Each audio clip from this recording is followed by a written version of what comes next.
Lorsque l'actualité s'affole, suivez Le Point sur Métropole. Le Point, tous les matins à 8h30, reprise 1h30. Le Point est une courtoisie de la BNC. Le plan épargne-retraite BNC, une assurance pour votre famille et vos employés. Madame, Monsieur, bonjour. Bienvenue à la rubrique Le Point de Radio et Télémétropole. Bonne semaine à chacun de vous. Deux invités ce matin pour commenter l'actualité. L'économiste Daniel Jean-Louis et le professeur Harold Toussaint, comme je l'ai dit tantôt, pour parler pays. Et c'est avec plaisir que je les accueille sur le plateau de la rubrique Le Point ce matin. Professeur Toussaint, bonjour. Merci parce que vous acceptez le matin et on commence la semaine pour nous parler pays. Bon, moi, je dis bonjour et je merci tout. Parce que, au bon chance ce matin, je suis capable, comme moi je dis, je suis capable de risquer une parole universitaire. Donc, parce que il faut pas oublier que une institution relais université, malgré la crise, malgré les problèmes qu'il y a, mais là, il y a des crises aiguës qui traversent un pays. On est bien obligé de faire appel aux universitaires, malgré leurs limites, bien entendu. C'est ça. Merci. Et l'autre invité, c'est Daniel Jean-Louis, que Bakadi sont habitués de la maison, parce qu'il parle là souvent, mais parfois qu'on l'a avec nous. Bonjour Daniel, merci parce que tu es là avec nous matin. Bonjour Wendell, bonjour professeur Toussaint. C'est un grand plaisir pour me partager l'espace là avec vous une fois de plus. Et aussi avec mon ancien professeur, Harold Toussaint, de la faculté des sciences humaines. Voilà. Oh. Monsieur? Donc, je suis content de m'ajouter. C'est seule joie mon professeur gagne. L'élève étudiant réussi. Très bien. Donc, je ne peux pas dire que matin, je me sens content pile. Ma compagne et puis ma compagne, ils ont un ancien étudiant brillant qui fait tout bail pour être capable de réussir dans le pays ça, malgré les difficultés. Alors, il faut me dire qu'en guise de présentation, Daniel, c'est un jeune entrepreneur aussi, monsieur, dans le secteur de l'hôtellerie, c'est ça? Je suis dans le secteur de l'hôtellerie et de l'investissement aussi. Je nous fais un peu l'investissement dans d'autres entreprises. Alors, monsieur devient célèbre avec un livre qu'il a écrit après 12 janvier, c'est From Aid to Trade. Yes. From Aid to Trade. On sortit dans aide, on fait ça fait vite. Voilà. En créole. Voilà, c'est pour ça que nous yeah. Voilà. Alors, messieurs, et avant de commencer avec l'émission, il faut me dire que il y a un auditeur qui t'a posé mon question. Moi, pas en mesure pour me répondre, je vais le soumettre à nous. Et peut-être auditeur autour qui parle sur des bacs, comme ça, discussion que nous allons faire, si vous êtes capable de comprendre mieux, il a fait comme ça. Son auditeur qui vous dit comme ça, j'ai compris que la plupart des pays ont un rêve. Ainsi, on entend parler du rêve américain, du rêve chinois. Et plus près de chez nous, les Dominicains semblent, eux, avoir un rêve aussi. Ma question, est-ce que nous, Haïtiens, nous avons un rêve? Si oui, lequel? Sur quoi porte-t-il? J'aimerais bien vous entendre sur ce sujet. J'ai donc pris le questionnement de l'auditeur et je le soumets à votre appréciation, messieurs, vous qui êtes avec moi ce matin. Bien content de commencer avec le professeur d'abord. Ouais. Et pour me demander, est-ce qu'à son avis, est-ce que nous avons un rêve? Est-ce que nous, Haïtiens, est-ce que nous avons un rêve? Si oui, qui reste rêve que lui? Bon. Et il y a un point de dire, dans le contexte actuel là, dans la conjoncture actuelle là, avant nous Haïtiens, nous d'abord au monde. Et parfois d'oublier ça. Avant au monde japonais, français, camerounais, haïtien, il d'abord au monde. Je pense que il faut ça va clair pour tout haïtien. Dès qu'à dire d'une certaine manière, nous haïtiens par accident. Nous sommes capables français, nous sommes capables japonais, allemand, etc. Donc nous monde d'abord, mais qui rêve que nous gagnons? Justement. Parce que là, je pense que l'auditeur a parlé d'un rêve collectif. Oui, mais attention. Ouais, je vais arriver là, dans la question rêve là. Pour nous arriver dans le rêve collectif là, il faut le lier à rêve individuel à ça mon nan. Mon nan d'abord, il corps, il besoin, il désir, il émotion. Mon nan tout il raison, pas oublier m'do besoin, désir, émotion. Ensuite, il raison, il intelligence. La pensée. Ensuite, nous avons une capacité d'anticiper l'homme est projet, l'homme est rêve. L'homme est d'abord rêve.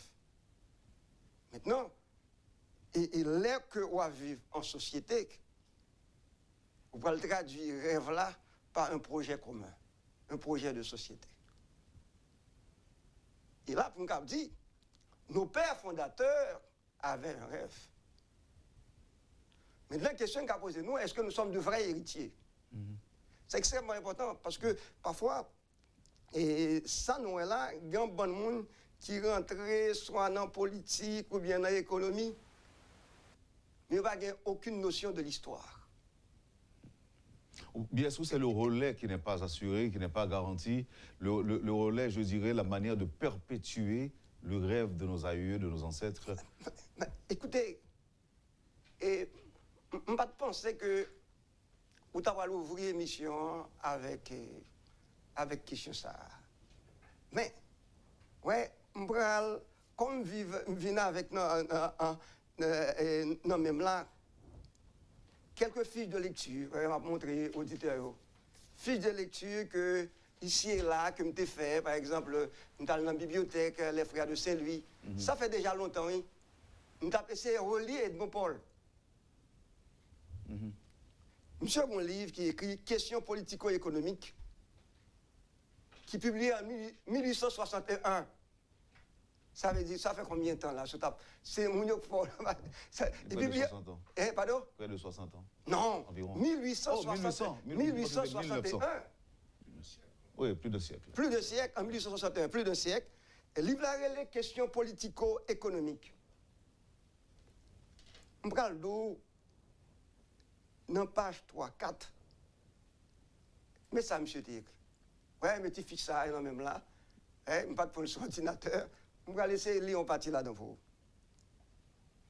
Nous acceptons en héritage un édifice tronqué. Un édifice qui s'écroule. C'est à nous de le relever, de le compléter. C'est à nous de reconstruire ce monument de gloire de nos pères que tant d'années n'ont pu consolider et de lui donner des bases nouvelles, désormais inébranlables.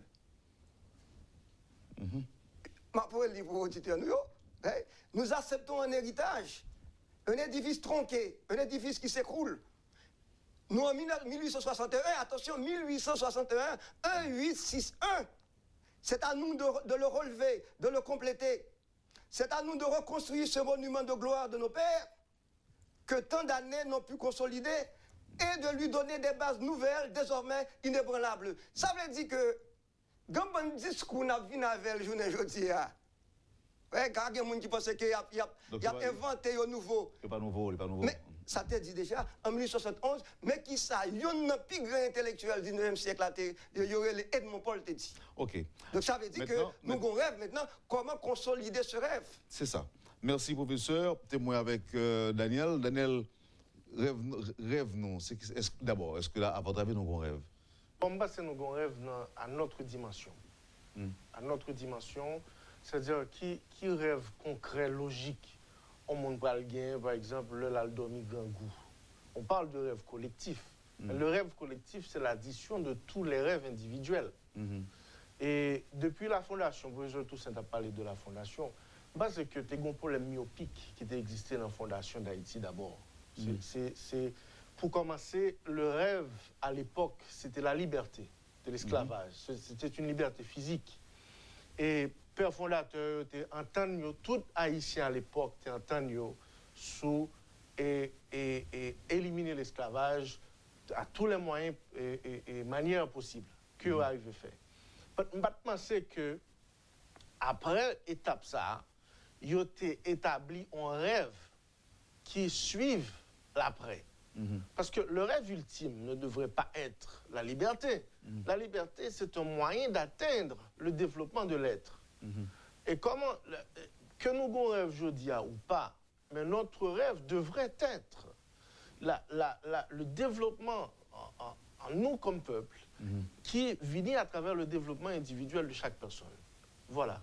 Ça veut dire que pour moi-même, aujourd'hui, même si nous avons un rêve collectif qui est déterminé, mais chaque Haïtien a des aspirations. Non. Alors, moi, ni vous-même, moi et vous-même, et professeur, nous disons que le rêve collectif, c'est la somme des rêves individuels.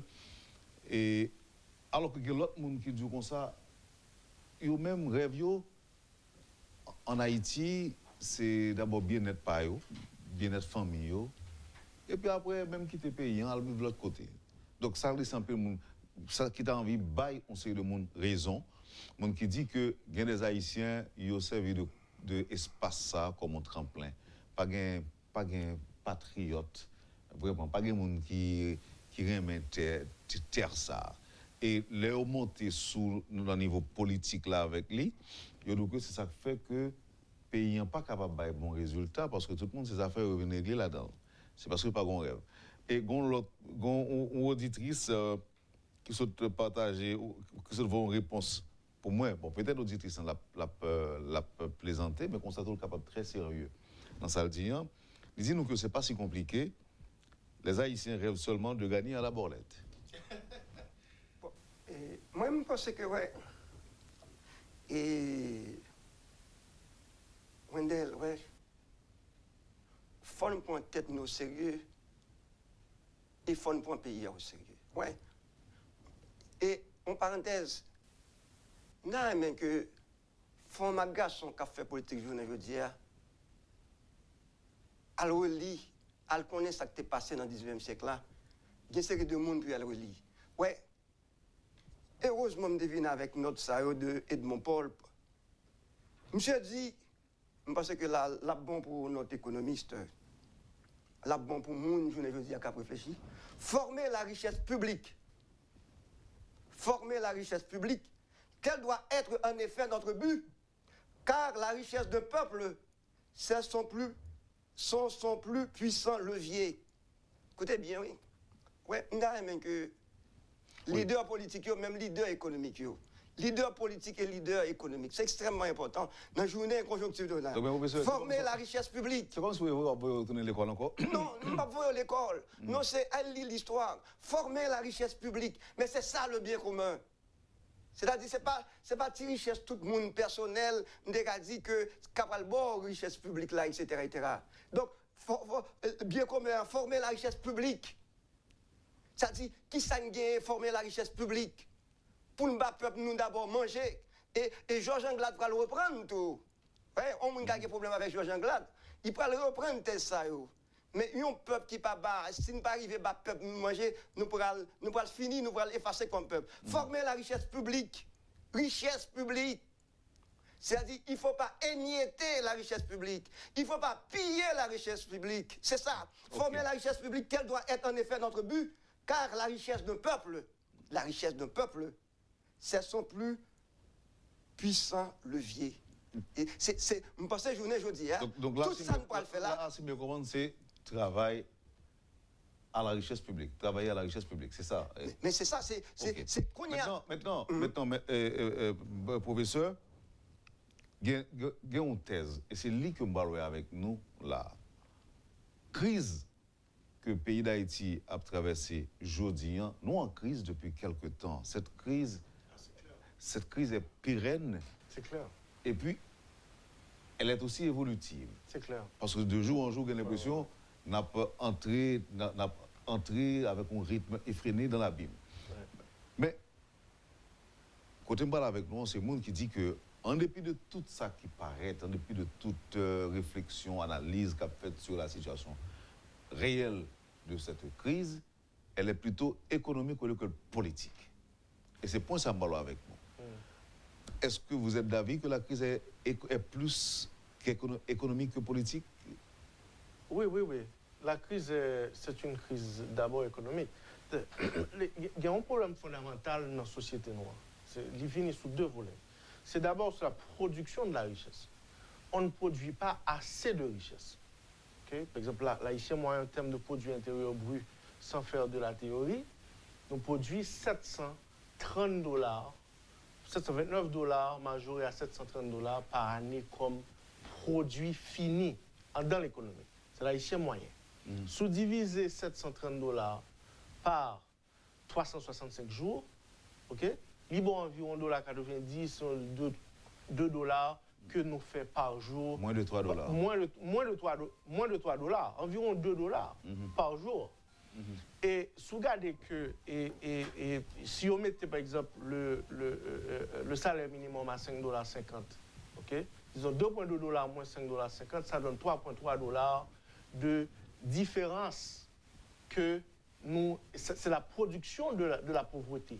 $3,3 de production de pauvreté dans la société. Ça veut dire que l'Haïtien moyen vit dans une pauvreté de $3,3 par jour de son existence actuelle. Donc vous voyez, c'est-à-dire la première question c'est il n'y a pas assez de richesse produite dans la société. La deuxième question qui est fondamentale, c'est pour non seulement d'accord avoir, c'est pour illustrer, ancrer un fondement avec ce dit à Wendell. Non seulement on ne crée pas assez de richesse, la petite richesse insuffisante créée est mal distribuée. Haïti, c'est un pays qui a une richesse qui est plus mal distribuée au monde, avec un Gini coefficient 0,6% environ. Okay? C'est-à-dire 30% de la population contrôle près de 80% de la richesse. Le problème d'Haïti... Moi, c'était moins. Vous dites 30% qui contrôle la richesse. Quand on parle de 80%, normalement on dit que 3% contrôlent près de 60%. Donc il y a plusieurs statistiques, mais de toute façon, c'est l'un des pays les plus inégaux au monde. Et là, regardez, il y a 3 défis majeurs que tout pays qui est au niveau Haïti confronté. C'est d'abord le problème du taux de chômage, qui est calculé à travers la moyenne de la médiane, en dessous de la moitié de la médiane de la population en termes de moyens de vie. Et deuxièmement, le problème de la distribution des richesses, que nous déjà voyons que Haïti est un pays qui est un pays inégal au monde. C'est-à-dire la majeure partie de la population a gardé une autre partie infime qui puisse bien vivre. OK? Et la troisième question, c'est la question de la niveau de pauvreté. En d'autres termes, moi, je pense que le problème, non seulement c'est des causes, parce qu'il y a plein de monde qui confondent des causes et des effets. Évidemment, après un temps, les effets produisent aussi des causes. Mais les causes de notre malaise, c'est d'abord en cause de la production de la richesse et de la distribution de la richesse. La politique devrait être un moyen vers la production de la richesse dans la société. Voilà, dans toutes les sociétés. Donc c'est là que vous avez lié politique et économie. Absolument. Dans la société normale, dans la société viable, la politique sert au développement de l'économie. Regardez par exemple, quand on vous parle de l'intérêt américain, moi qui gère beaucoup d'intérêts américains, je gère beaucoup d'actifs pour les investisseurs américains. Okay? L'intérêt américain, c'est ce qui prime pour le gouvernement des États-Unis. Parce que sans la production de la richesse, sans l'investissement, il n'y aura plus de gouvernement américain parce que l'ensemble des charges de la société est supporté par la productivité. Je dis bien la productivité parce qu'aujourd'hui, on parle beaucoup de la production nationale. La production nationale n'est rien. Vous pouvez beaucoup produire et beaucoup perdre. Vous êtes capable de dépenser $100 pour perdre $100. Mais si vous dépensez $100, vous faites $110, vous faites $10 de richesse dans la société. C'est ça la productivité. Votre productivité est de 10%. Aujourd'hui, si on parle de la production nationale, parlons plutôt de la productivité nationale. C'est ça l'âme de la société. L'âme de la société, moi je suis un capitaliste de centre droit. Je repose le bien-être de la société sur la création, de la productivité et surtout sur le bien-être de la société garanti par une économie viable. Merci Daniel Jean-Louis. Oui. Bon, moi-même, nous avons suivi Daniel Jean-Louis avec un peu l'attention. Mais un troisième élément pour nous ajouter. Et le plus souvent, nous pas ajouter l'élément ça. Et si nous pas ajouter, nous avons gagné économie, nous pas aller qu'un côté. C'est la dimension éthique, c'est la dimension morale. Or, dans la journée jeudi, crise là, éthique, immorale. L'autre question de la corruption, éthique, immorale. Il est question de valeur. Il y a une question de repère. Ce qui s'enchita comme société. Si par exemple nous chita, nous avons une économie, mais c'est une chita sur le mépris de l'autre. Qui côté nous aller? Si chita sur le mépris de l'autre, qui côté nous aller? Donc, c'est pour ça que, dans le commencement de l'émission, on me dit que il y a un monde, ou monde avant qu'aux Haïtiens, Oui. avant de dire au monde d'abord. C'est pas accident. Donc, que- c'est pas accident que je nous pensais que ça n'a vécu, je veux dire, son crise morale, une crise éthique, mais qui liait tout, qui liait à un environnement socio-économique. Et avant l'émission, on t'a parlé de questions de violence. Ouais. Mais on dit que faut être capable d'analyser la violence là dans toutes dimensions. Ouais. Crise là, je veux dire, est culturelle, est éthique, est spirituelle, est psychologique. Et il y a une dimension psychologique là-dedans. Dimension psychologique là-dedans, il faut être capable de dire qu'on y est. C'est la crise de l'espérance. Nous vivons dans une société qui pas croire, non rien, qui pas espérer. Et je pense que Et cette crise engendre la fuite, l'exode. la fuite, l'exode, et puis la violence. La crise de l'espérance, c'est-à-dire quand on a été bafoué pendant des années, quand la population bafouée pendant des années par des leaders politiques, économiques, etc., qui promettent, mais n'ont pas jamais accompli, ça donne lieu à des formes de violence.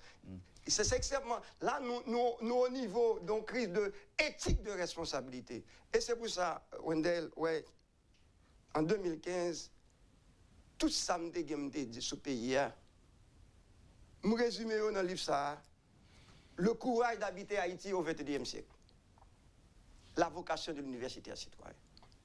Le courage d'habiter Haïti. Et c'est pour ça que l'homme, pour nous arriver dans la première question, l'autre n'a pas de rêve là. L'homme est un être qui rêve. Et quand il n'a pas de possibilité pour le rêver encore, quand l'homme n'a pas de possibilité pour le rêver, pour le capable de projeter dans l'avenir, ça dit préparer l'avenir est un droit humain. Dès que nos populations, nos populations jeunes, qui n'ont pas de capacité, et possibilité pour préparer l'avenir, donc nous avons une situation qui est capable, un pays qui a éclaté à n'importe quel moment. Parce que dès que nous ne pouvons pas préparer l'avenir, ou même vous préparer l'avenir, facilement je peux sombrer dans la violence. Merci, professeur. Alors, bonne différence n'a pas nous faire pour moi parce que les grandes guerres que le monde a connues, ils ne sont pas toujours pacifiques, à moins que vous pouvez sortir d'une dimension pour mettre dans l'autre dimension. C'est-à-dire que toutes les guerres ont été faites de violence. Et violence, ça a conséquence ou bien résultat d'exploitation.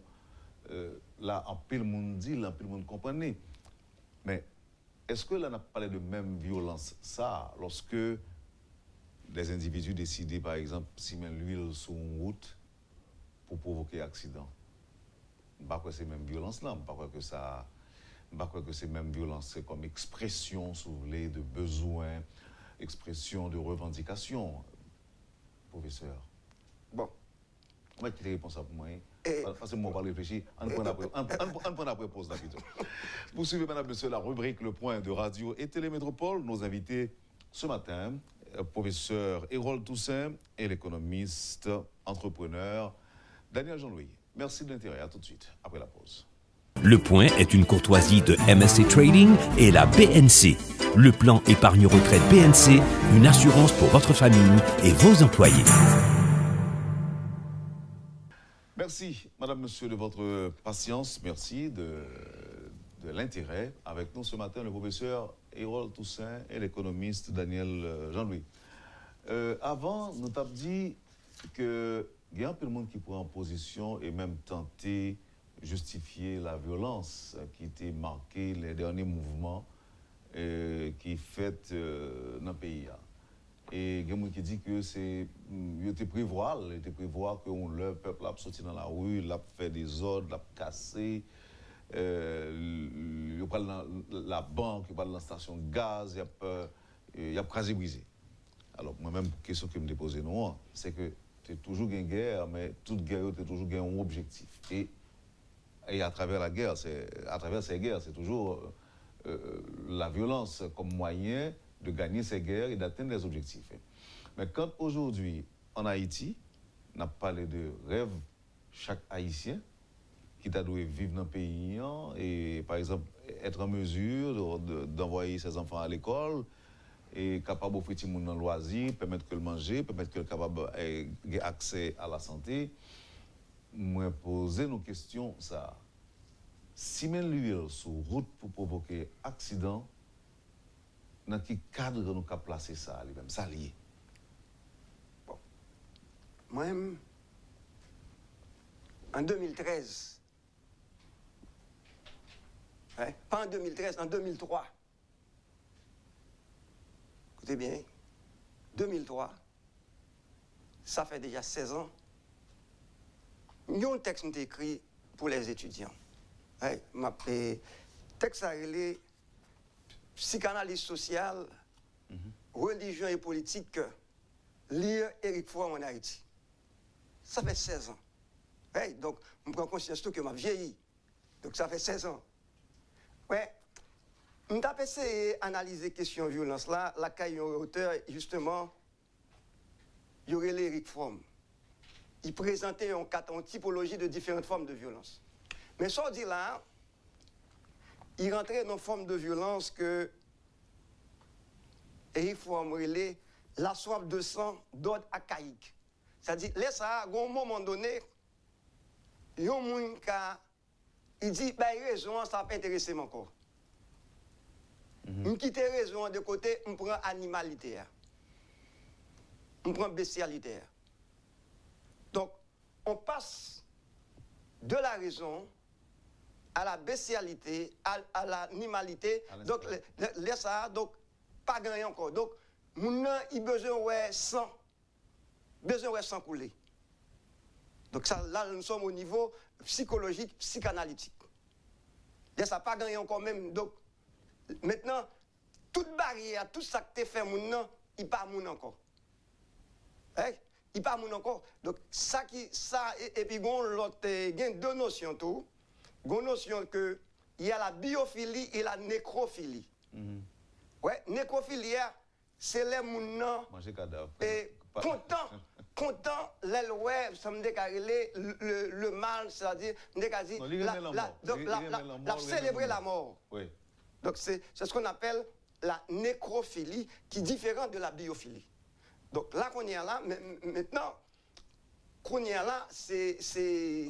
En définitive, biophilie, c'est monde qui aime la vie. Oui, la biophilie, on peut être des biophiles. Ou nécrophiles. Ou bien nécrophiles. Nécrophiles, c'est monde qui prend plaisir dans la mort. Prend la mort. Ça veut dire que l'ab détrou. Et l'ab détrou là, il peut même rire même pendant que l'ab détrou là. L'ab rien dedans. Ça veut dire donc que. C'est un malade. Donc, ça veut dire qu'il trouvait plaisir là. Non, fait mal dans la destruction. Dans Bresson. Dans Bresson. Alors, Wendell, laisse-moi ajouter. pas oublier moi-même, position PAM, j'aime de commencer l'émission, c'est que pas gain assez de ressources dans le pays pour tout le monde. Ça. Cause fondamentale, ça le produit en pile comportement déréglé que répétition vient poser une culture de violence. Donc, quand écrivez, nous avons oublié pour qui ça n'a fait violence ça, parce que nous venons coder, nous venons intégrer dans la psyché nous de faire la violence. Question de l'huile là, son acte de terrorisme. Il n'est pas seulement violence, son expression est ultime de pas même en malaise, en condition de psychologique qui viennent. Parce que mon nom était l'huile là, même famille qui a tombé dans l'huile là. Vous voyez? Parce que, par exemple, en 2018, ok? Vous avez 152 210 Haïtiens nouveaux qui fêtent sous terre d'Haïti. Pour même 2018, ça, l'économie a gagné une croissance de 126 millions de dollars. Regardez seulement croissance économique avec croissance monde qui fait yo. Regardez l'équation ça pour est-ce que quantité de ressources ça fait là suffisant pour aller à bien-être monde ça fait là. De ce fait, tu as parlé de guerre tout à l'heure. Pourquoi j'aime une guerre qui n'a pas une connotation économique? C'est toujours la course à la richesse. En Haïti, nous n'avons pas épargné de réalité ça. Nous sommes un pays côté que nous produisons moins que nous consommons. Donc, les ressources qu'il a, et de fait, tout le monde qui est dans le Parlement, son seul objectif, c'est de s'enrichir. Parlementaires fait nous investir 2 millions de dollars en 2018 pour un couple, un sénateur, un député, alors qu'ils ont voté seulement cette loi dans les deux chambres. 2 millions de dollars pour un père, un sénateur, un député, quelle productivité? Alors, qui était l'objectif qui te fait dans le Sénat, avec dans le Parlement? C'était s'enrichir ou produire des lois. Mais c'est clair, c'est de s'enrichir. Et surtout, au Parlement, quand il y a un pile d'éléments là-dedans, qui doit en prison au lieu d'être en liberté, non seulement pas en prison, mais ils servent.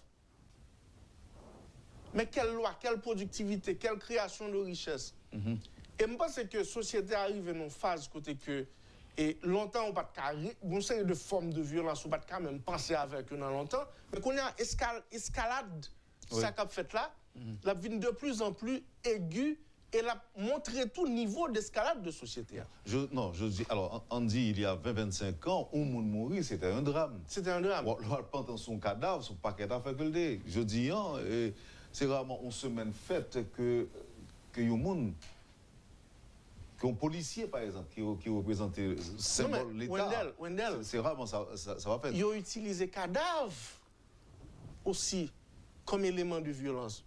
Que des fois qu'on a un cadavre dans la rue. Pour faire politique, alors, on veut dire. Ah oui, pour faire violence, pour faire politique.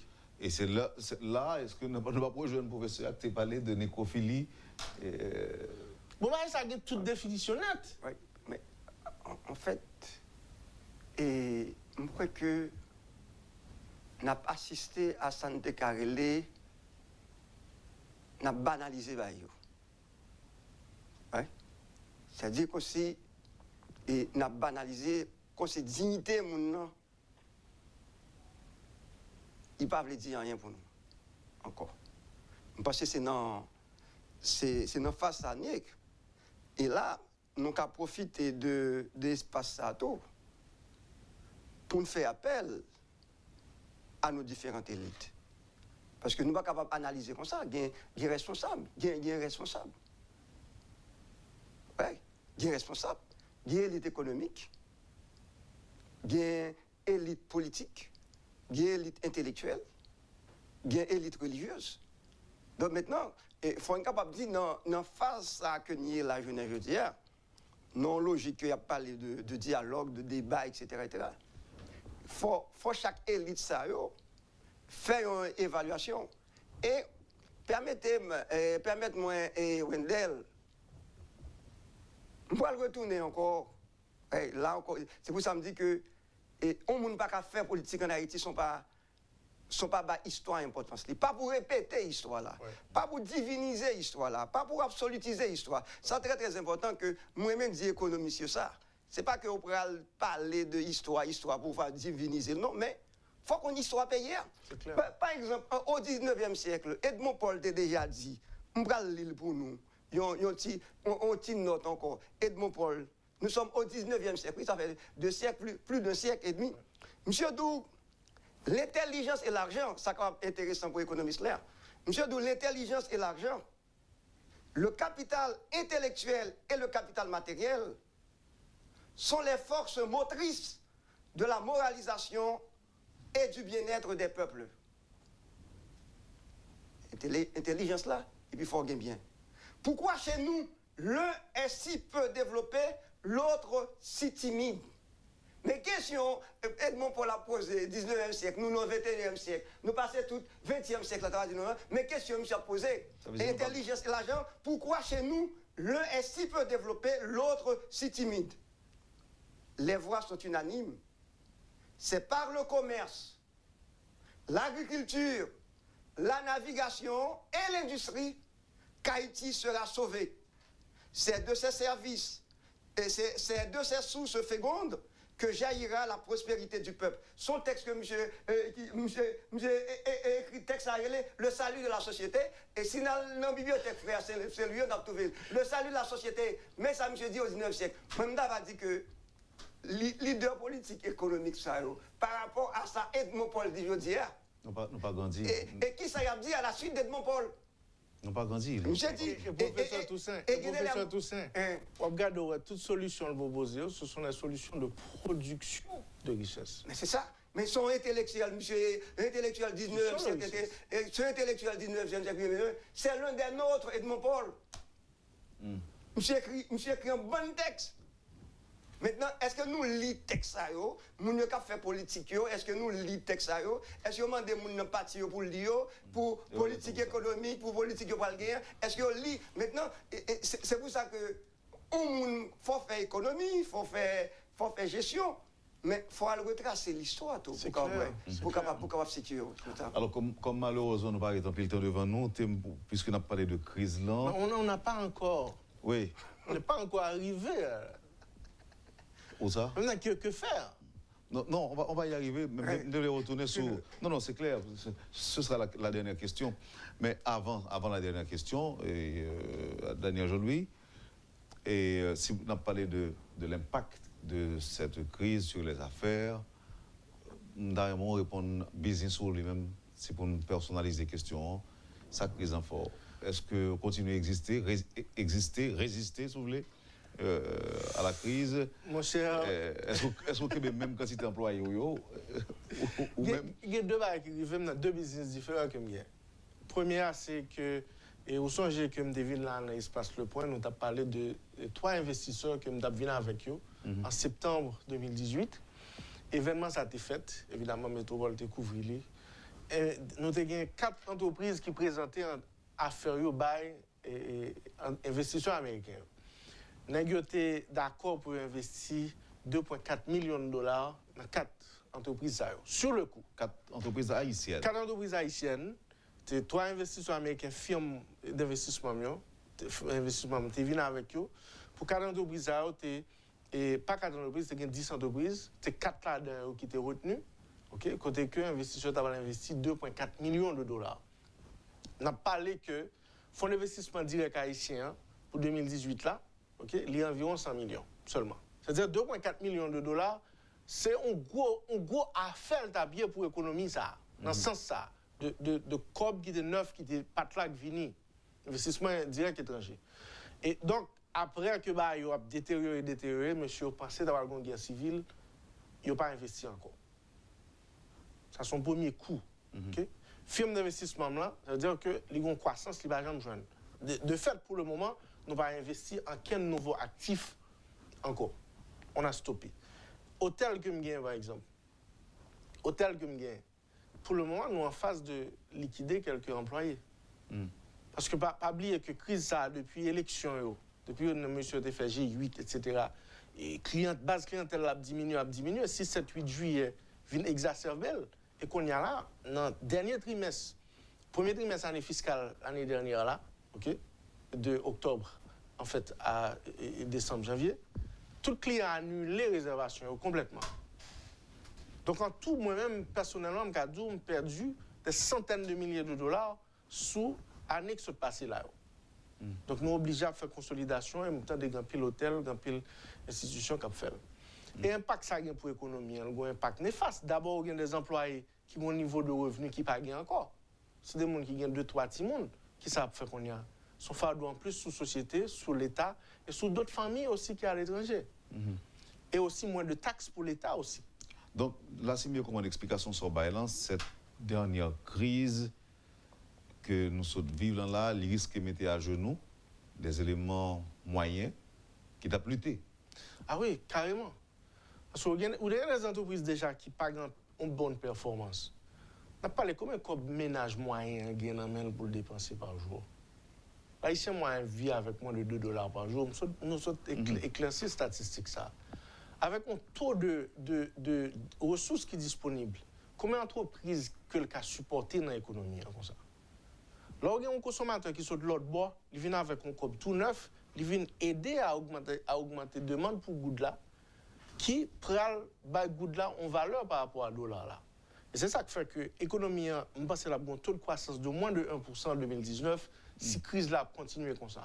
Alors, bon point d'après moi avec vous rapidement, avant de me poser, professeur, 2 ou 3 questions pour terminer. Je me songeais au cours des années 91-92, l'époque où on était sous embargo, tu as un effet immédiat. Oui. Tu as un effet immédiat de l'embargo sur la vie. Oui. Gaz qui était monté, oui. et la trier. Je me souviens que Christian Farel t'a fait une réflexion. Je me suis dit que, attention, vraie conséquence, il va prendre à Noël. Oui. Il prend un bon petit temps pour Noël. C'est sûr. Ça qui s'est passé la semaine dernière, là, tu as un effet immédiat. Tout. Oui. C'était des gens qui étaient campés la caillou, des gens qui mouraient tout en raison de ça. Est-ce que vous prévoyez que ça pourra gagner encore d'autres effets, bon, pas un effet encore, d'autres conséquences cette fois-ci sur la vie? Bon, je vais expliquer ça de manière simple. On parle de causes à court terme et à long terme. L'économie, disons que croissance, c'est un courant de l'eau qui a bouilli. Pour de l'eau à bouillir, d'abord, il faut qu'il y ait un boyau, ce sont les intrants, ce sont les actifs, les investissements, la sécurité, la goude, etc. Ou on de l'eau qui a bouilli, mais il n'est pas bouilli vite, mais il a bouilli quand même. Ou alors là, on de l'eau frette là-dedans. Mais pour de l'eau, ça rebouillit encore. Pour lui-même. Il faut mettre plus du feu là-dedans d'abord. Ou bien changer boyau. Et tout ça prend un temps encore. Tout ça prend un temps encore. Et si on continue à blaguer de l'eau frette là-dedans, son pas jamais le temps, ni ressources pour le bouillir. Bon, on côté wap gen ou on pot de l'eau frette dans mon qui va jamais aucune chance pour le bouillir. Donc c'est ça l'économie. L'économie en fait doit avoir le temps et les ressources investies pour amorcer sa croissance et aussi pour soutenir, pour pérenniser la croissance. Pour le moment, on n'a pas le leadership en place pour le faire. Dans les 3 pouvoirs. Et la population haïtienne doit réfléchir de manière stratégique et intelligente à cette manière. Est-ce qu'on a le leadership maintenant capable de réfléchir aux moyens nécessaires, à la vision pratique de sortir le pays de l'impasse? Et si oui, comment? Maintenant, on en a marre des grands discours des politiciens qui ont français élonger tous les airs. C'est des discours de français marron. Et maintenant, comment? Combien d'investissements il faudra dans ce pays pour réduire le taux de chômage, pour augmenter la qualité de vie, construire les infrastructures? Maintenant, c'est la question à poser. Donc, ceci de la parole, passer aux actes. Maintenant, t'es moi avec le professeur Ankila et professeur Toussaint. Bon, mon petit réponse courte à la question ça. Problème pays d'Haïti, qu'est-ce qui est responsable? Étrangers ou bien nous-mêmes? Nous premiers responsables de nos malheurs. De nos malheurs. Donc nous-mêmes, nous premiers responsables. Parce que c'est nous-mêmes, et comme Anténor Firmin t'a dit, notre avenir dépend de nous et de nous seuls. Sans compagnie et coopération internationale. Notre avenir dépend de nous. c'est nous-mêmes, c'est-à-dire... par exemple, je ne dis à une nombre que ma PC pour dire, c'est ça, la relation, la communication intergénérationnelle. Dans le contexte de crise, il faut une coopération intergénérationnelle. Comment, entre jeunes et adultes, on peut sauver le pays. Oui. Et c'est extrêmement important. Et coopération, c'est-à-dire rencontres intergénérationnelles, là, pour moi, sont urgentielles. Et non seulement que ça sont urgentes, c'est-à-dire que pour nous capables d'évaluer. Donc, c'est nous-mêmes qui sommes responsables là. Et par exemple, dans la journée aujourd'hui, moi, je pense qu'il faut que la société commence à prendre importance l'université gagnée dans le pays. Pas jamais on débat sur ça. Oui. Et là, ça ne va pas parler seulement de l'université d'État d'Haïti, non? Maintenant, par exemple, je ne suis capable de dire qui ça, ensemble université pays est capable de dire. Qui ça, ensemble université pas d'État seulement, même toute université, qui ça peut faire, puisque ils sont là pour penser, pour réfléchir, pour faire des propositions. Est-ce qu'il y a un appel qui est lancé à l'ensemble des universités? Or, souvent, crise comme ça qui pose, que ce soit en Asie, en Amérique, etc. Premier monde qu'on fait appel pour tout, mais là, ça va permettre de nous faire une évaluation de qualité de l'enseignement dans l'université. C'est dans l'université que l'homme politique et le gouvernement pour faire appel. Et, en un mot, mettez ça entre guillemets. Quels sont les savants de nos différentes universités qui sont capables de dire, mais en parole au niveau économique, au niveau gestion, etc. etc. Par exemple, même j'ai tout que ça a un impact négatif sur l'éducation, sur le fonctionnement universitaire. Évidemment. Et l'aime quoi que semaine qui s'est passée, vendredi dernier, nous avons un penseur québécois qui est venu, il va faire une conférence sur opinion publique et démocratie. Et dans le cadre de nos coopérations, parce que nous avons intention d'ouvrir un master en affaires publiques, nous avons intention dans l'UH là, faire un master en affaires publiques, un master en affaires publiques. Moun qui t'a fait coopération que nous avons gagné pour venir aider nous monter le programme ça, moun ne va pas voyager. Clairement. Pas qu'à voyager. Donc tout le monde victime. Maintenant, on a dans la phase de solution, on connaît là maintenant que faire. Pour nous finir, et face à cette situation ça, est-ce que nous condamnons? Qui ça que vous faites? Je ne pense pas que nous condamner. Il y a des pays qui étaient plus pauvres qu'Haïti, qui étaient dans des pays. Donc, si vous dites plus pauvres, ça veut dire que là où ça n'a subi la aujourd'hui, vous mettez sur le compte de la pauvreté. Donc, c'est la pauvreté qui est responsable. Oui, c'est clair. C'est toute ma présentation ici. Là. Et il n'y a pas assez de ressources. L'Haïtien moyen produit $3,2 de pauvreté par jour. C'est la déficience. C'est par rapport à ce que vous consommez. Oui, mais écoutez, là, on parle de la pauvreté, ça veut dire que pour en paix et que tout le monde a bien riche. Non, c'est l'idéal. On n'est pas obligé de venir riche, mais il faut être décent. Économiquement, vous devez être viable dans la société. C'est comme ça l'économie va se nourrir, va se pérenniser. C'est la croissance de la richesse. Mais maintenant, qu'est-ce qu'il faut? D'abord, nous sommes décrit cause fondamentale, cause essentielle qui fait une violence récurrente dans la société. Sont question de production et de partage de richesse. Mais d'abord, les problèmes conjoncturels ont un rapport avec une crise de leadership. Une crise de leadership qui exprime dans des leaders mal préparés, avec de mauvaises visions, sans les ressources nécessaires pour atteindre ces visions qui n'ont jamais été clarifiées, d'abord. Gon monsieur qui t'a parlé qui est candidat dans le pouvoir exécutif là, monsieur dit que mon que libéral van fatra, c'est comme ça qu'il va faire développement. Mais ça veut dire quoi ça? Et il y a des gens qui présentent des plans de développement. Et bien c'est là tout, on a parlé avec le professeur Ewol Toussaint.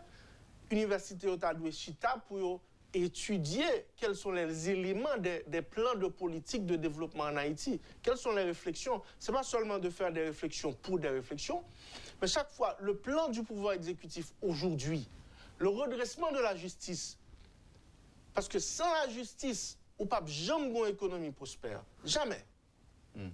Ça ne va jamais arriver. La justice, c'est un élément, un pilier fondamental pour le redressement de la société. Et moi, je dis un bagage, Wendell. Dans le pays qui est plus pauvre que Haïti, on visite on connaît, on parle avec un pile monde dans le pays. Des pays comme la République centrafricaine, le Congo, le Yémen, ces pays qui sont plus pauvres qu'Haïti. Et mais les pays tout qui étaient plus pauvres qu'Haïti, en pile là, ils sont sortis dans la pauvreté. Ils ont bagay, ils ont fait. Moi, bouquet que mon abvin dit Haïti son pays unique, ça veut dire que pas de solution. C'est pas vrai. On est unique dans notre unicité. Bon solution là. Pas de problème qui pas de solution. Mais maintenant, quels sont les acteurs? Quelles sont les ressources? Quel est le plan pour le faire? C'est ça qui devrait être la question. Et d'abord, il faut passer par un changement de leadership.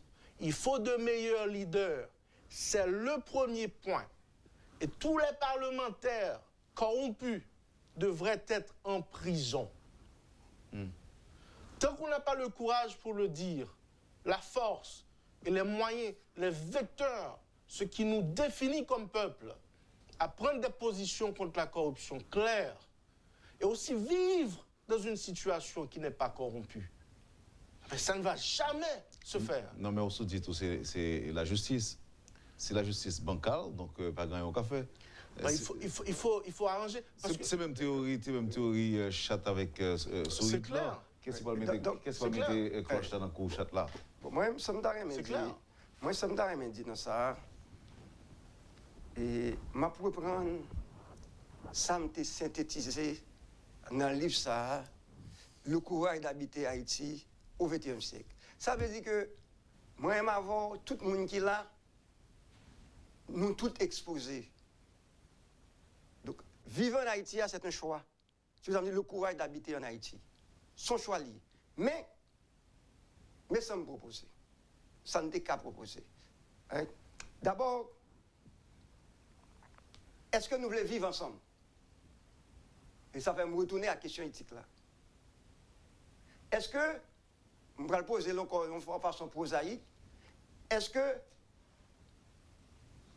Noir, mulâtre, syro-libanais, leader noir, leader mulâtre, leader syro-libanais, est-ce que nous voulons vivre ensemble? Est-ce que qui je voulais accompagner le peuple ça? Ma pour répondre encore, oui? Leader noir, mulâtre, syro-libanais, est-ce que nous voulons vivre ensemble? Qui je voulais accompagner le peuple là pour un nouveau leadership là? Un, c'est une question fondamentale. Deuxièmement, il faut que nous apprenions à vaincre la peur de l'autre. Et c'est pour ça que je me proposais même dans l'école, puis on a gagné, ça me déclaré, une éducation à la confiance. Éducation à la confiance. Et surtout, éducation à la réussite collective. Je ne suis pas contre la réussite individuelle. Mais est-ce que vous êtes capable d'apprendre haïtien réussir en équipe? Mais on va que nous pouvons réussir ensemble, nous pouvons réussir en équipe. Moi, c'est extrêmement important. Donc, c'est ça qui va le faire que nous sommes capables de défendre nous comme pays. Vis-à-vis de... parfois, la communauté internationale, là, ils manipulent nous. Puisque nous n'avons pas de base, nous n'avons pas un projet commun. Ouais. Et ces projets communs, défendre bien commun, donc ça veut dire que nous ne pas négocier question projet bien commun. Et puisque nous toujours négocier, nous pas un projet, laisse ça, nous vulnérables. Nous vulnérables face à nous critiquons la communauté internationale, mais nous porter comme nous dit, nous porter fall nous la communauté internationale là, parce que nous pas gagné qu'une couée là-dedans. Il faut nous apprendre une couée. Nous dit apprendre une couée. Son risquier. Je sais Wendell que tu peux me trahir, mais me prends confiance, mais je prends le risque de te faire confiance. Et ça c'est très très dur. Et là, on sorte de appel à une certaine transcendance. Parce que sans la confiance, nous ne pouvons pas fonder un pays sur la défiance, sur la méfiance. Nous pouvons fonder sur la justice. Oui, nous pouvons fonder sur la justice. Mais justement, il faudrait, ça me décarrelait, il faut une socialisation juridique dans le pays. Ça. Le rapport à la loi. C'est ça. Oui, le rapport à la loi, je suis totalement d'accord, le rapport à la loi. Ça fait mal. Le rapport à la loi, et puis, il y a une dimension, nous ne pas dire le tout, il y a une dimension pédagogique et même thérapeutique à sanction. Sanction n'est pas mauvais, non? Ça veut dire que sanction permet de nous grandir, c'est ça, une dimension pédagogique et thérapeutique, ou guérir mon non. Pas non sens de dire vous pouvez le détruire, vous pouvez le détruire. Non, non, non. Je ne vais pas le détruire. Je vais aider au grandir. Je sanctionne. Il faut que nous vivions avec l'image ça. Même c'est même genre que lorsque sanctionne un petit monde, c'est pas se détester petit monde. Ou sanctionner, ou on sanctionne que le mériter, mais en façon que pour ne pas faire encore, pour le grandir. Pour ne pas refaire les mêmes erreurs. Professeur Toussaint, merci infiniment pour bel exposé, belle participation dans le point matin. Daniel Jean-Louis, merci infiniment. Alors, Wendell, on attend les élections. Oui. Vous pouvez être candidat, Daniel? Je suis candidat, mais si je ne suis pas candidat, je vais mettre pile cop derrière moi, faire confiance. Ah oui? Oui. Ah ben, j'aime ton candidat. Bon, ok. Déjà bon. Il faut supporter les gens qui ont une bonne vision, les gens qui ont fait confiance. C'est dans toute économie qui est bon, l'engagement passe par là. Suivez le conseil électoral là. Suivez les candidats qui viennent faire discours droite et gauche. Regardez passer. Est-ce qu'il y a une déclaration définitive? Est-ce qu'il y a à perdre dans la société? La démagogie, c'est fini maintenant. Oui. Fini. En tout cas, c'est un souhait. Oui. On rêve, vous n'avez pas eu de rêve. C'est un bon rêve pour moi. C'est un bon rêve. Oui. Alors, merci, messieurs. Vraiment, je suis content d'ouvrir ce maintenant avec nous pour une autre réflexion, pour un autre niveau de réflexion. Merci, professeur. Merci, Daniel. Bonne semaine. Un grand plaisir. Grand plaisir. Merci. Vous avez suivi, madame, monsieur, la rubrique Le Point de Radio et Télémétropole. Le professeur Harold Toussaint et l'économiste Daniel Jean-Louis étaient les invités de cette rubrique. Merci de l'accueil. Passez une excellente journée avec Métropole et à demain. Lorsque l'actualité s'affole, suivez Le Point sur Métropole. Le Point, tous les matins à 8h30, reprise 1h30. Le Point est une courtoisie de la BNC. Le plan épargne retraite BNC, une assurance pour votre famille et vos employés.